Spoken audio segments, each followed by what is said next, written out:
ধন্যবাদ। বিসমিল্লাহির রহমানির রহিম।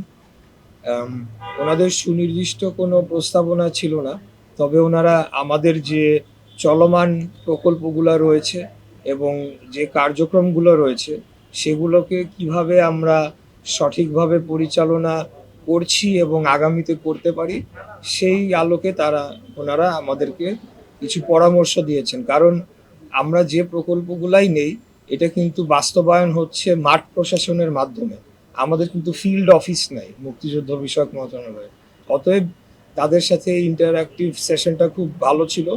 আমরা আশা রাখছি যে আগামী দিনে আমাদের কাজের গতি আরও বাড়বে এবং আহ, কিছু সমস্যা তো রয়েছেই, সেগুলোকে আমরা নিরসন করে আগামীতে আরও ভালো করতে চাই।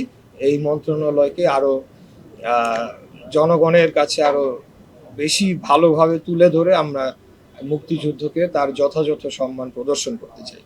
সমস্যাগুলা এটা তো আপনারা জানেনই যে মুক্তিযুদ্ধের তালিকা নিয়ে একটা বিষয় আছে। তারপরে এখানে যে বীর নিবাস নামে যে প্রজেক্টটি করা হয়েছে, এখানে ইতিমধ্যে 30,000 নিবাস নির্মাণ করা হয়েছে, আরো কিছু চলমান রয়েছে।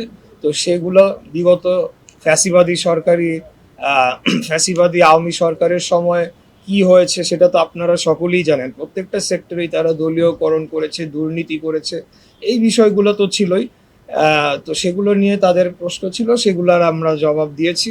আমরা বলেছি যে এই দুর্নীতি বা এই অনিয়মগুলার আগামীতে আমরা সেগুলোর সুষ্ঠু তদন্ত করব এবং ভবিষ্যতে যাতে এটার আর রিপিটেশন না হয় কোনো সময়, সেটাও আমরা নিশ্চিত করব।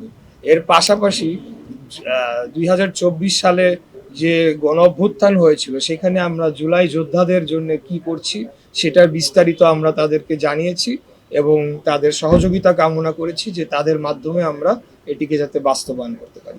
আমি একটু দুঃখিত, বীর নিবাস আমাদের 30,000 আমাদের প্রকল্পের টার্গেট রয়েছে। এর মধ্যে 17,806টি নির্মাণ সম্পন্ন হয়েছে, বাকিগুলো প্রক্রিয়াধীন রয়েছে।